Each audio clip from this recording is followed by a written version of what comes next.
식당에서 숨진 채 발견된 손정민 씨가 실종되던 날 함께 술을 마셨던 친구 A씨 측이 일부 유튜버와 누리꾼 수만 명을 고소하겠다고 지난 4일 밝혔다. A씨 측 법률 대리인 정병원 변호사, 법무법인 원엠파트너스는 A씨와 가족, 주변인들에 대한 허위사실이 담긴 게시물과 댓글을 올린 유튜버, 블로거 등을 오는 7일부터 경찰에 고소할 예정이라고 전했다. 정 변호사는 그동안 수차례 위법 행위를 멈춰달라고 요청했음에도 이에 호응하는 사람이 일부에 불과했다. A씨와 그 가족들의 고통은 점점 더 심해지고 있다면서 무관용 원칙으로 대응하겠다고 설명했다. 다만 선처를 바라는 경우 해당 게시물과 댓글을 스스로 삭제한 뒤 법무법인으로 연락하면 된다고 덧붙였다. A씨 측은 우선 추측성 의혹을 무분별하게 제기한 유튜버들을 고소하겠다는 입장이다. 그 대상은 유튜버 김웅 기자, 신이한수, 종이의 TV다. 이들은 유튜브 영상을 통해 손 씨의 타살 의혹과 그 가운데 A씨가 있는 듯한 뉘앙스의 내용을 다룬 것으로 알려졌다. A씨 측의 고소 예고에 김웅 기자는 유튜브 커뮤니티를 통해 끝까지 해보겠다고 밝혔고, 종이의 TV도 영상을 통해 선처를 구할 뜻이 없음을 밝혔다. 오히려 종이의 TV는 5일 반진사와 함께 손 씨 사건을 수사 중인 서울 서초경찰서의 초동수사 미흡에 대한 규탄 및 주모 집회를 예고했다. 반진사는 반포한강 사건 진실을 찾는 사람들이란 단체다.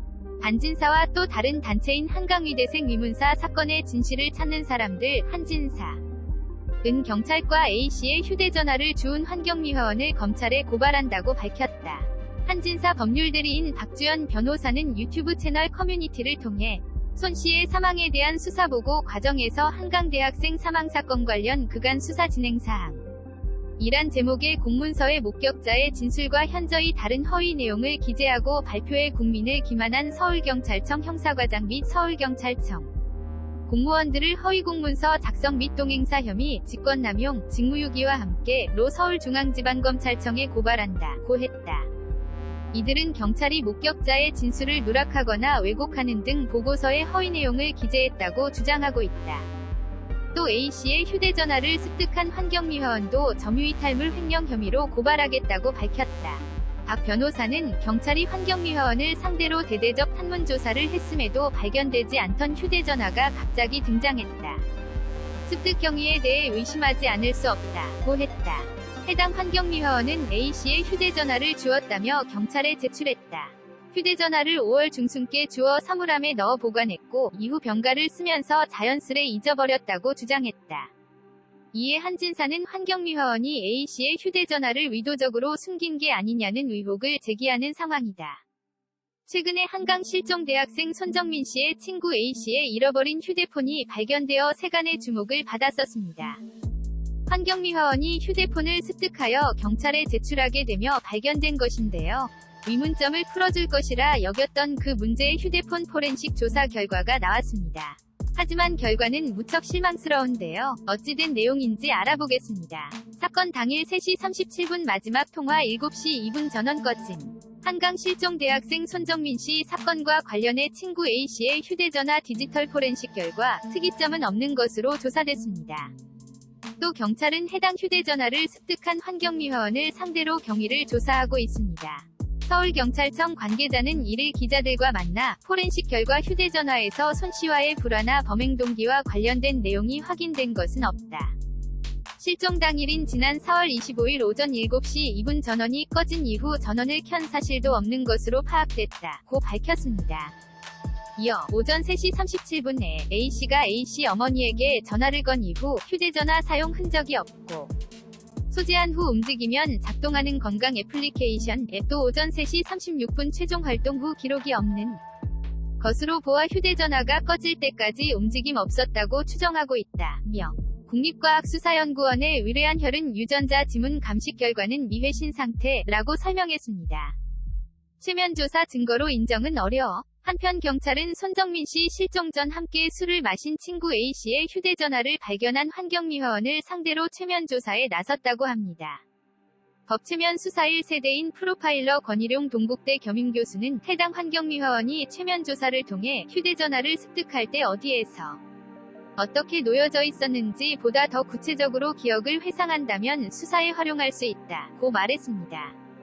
권 교수는 1일 CBS 라디오 김현정의 뉴스쇼에서 이같이 말하며 환경미화원이 의지를 갖고 최면 조사에 임하면 성공할 가능성이 상당히 높다고 지금 기대하고 있다고 밝혔습니다. 그는 환경미화원 B씨를 대상으로 경찰이 최면 조사에 나선 이유에 대해 아마도 어제까지 발표된 바에 의하면 한 2주 정도 이전에 A씨의 휴대폰을 습득했다고 한다. 다양한 이유로 나중에 신고하게 됐다고 이야기를 하는데, 특히 환경미화원 같은 경우에는 이 휴대폰 아니고 다른 휴대폰들도 습득을 하는 경우들이 많이 있었을 것으로 예상한다고 말했습니다. 권 교수는 B씨 최면 조사 결과가 증거 능력으로 인정을 받을 수 있는가 라는 진행자의 질문에 한국 경찰만 사용하는 것이 아니고 미국 FBI 요원이나 영국의 스카시 요원들도 최면 수사를 활용하고 있는데 세계 각국 어디에서도 증거 능력을 인정받지는 않는다고 했는데요. 이어 잘못된 정보들을 확신하고 있을 경우에 거짓말 탐지기도 100% 신뢰할 수 없는 것처럼 최면 수사도 기억의 왜곡이라는 것이 분명히 일어날 수 있기 때문에 법정에서 증거 능력으로 인정받는 경우는 없다고 덧붙였습니다.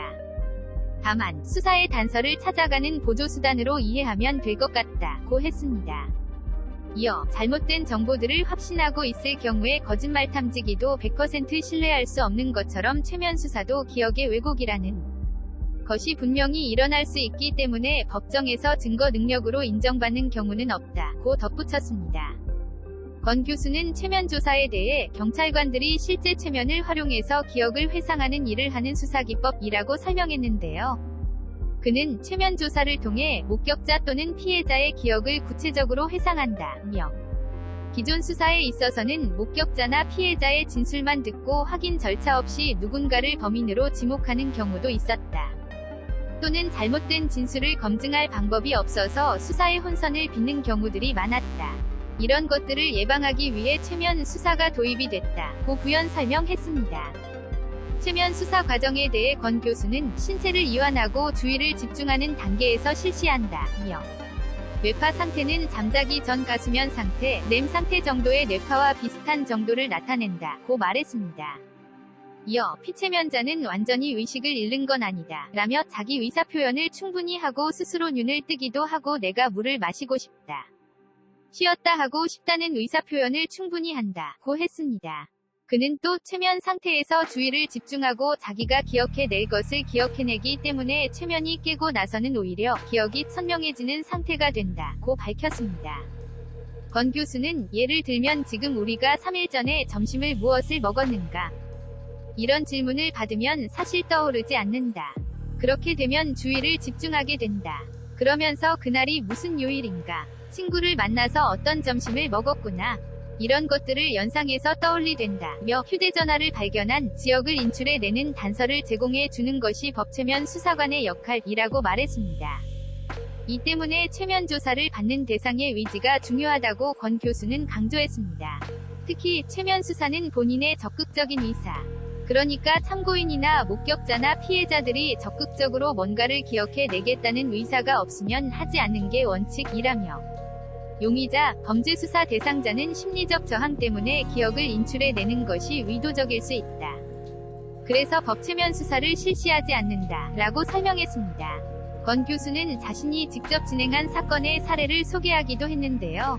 그는 한 여학생이 새벽 2시경에 갑자기 친구를 만나러 나가는 일이 생겼다.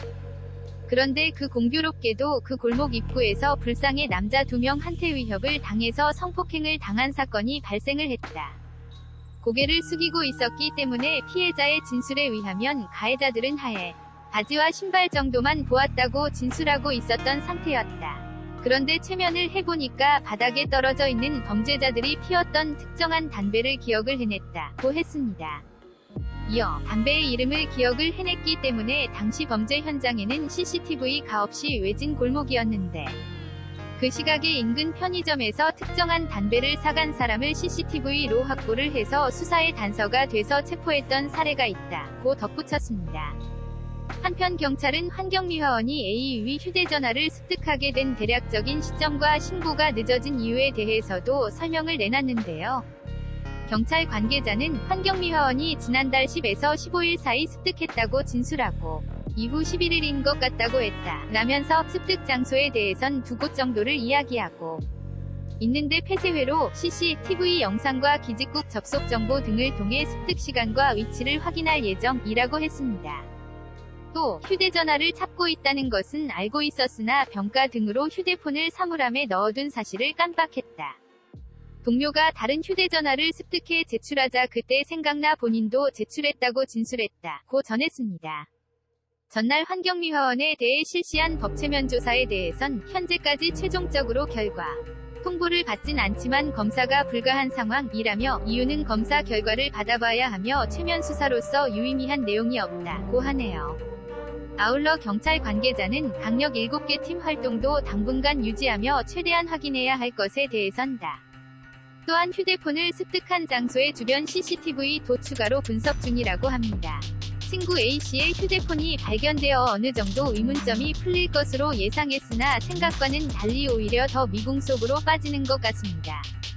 앞으로 유의미한 증거가 나올까요?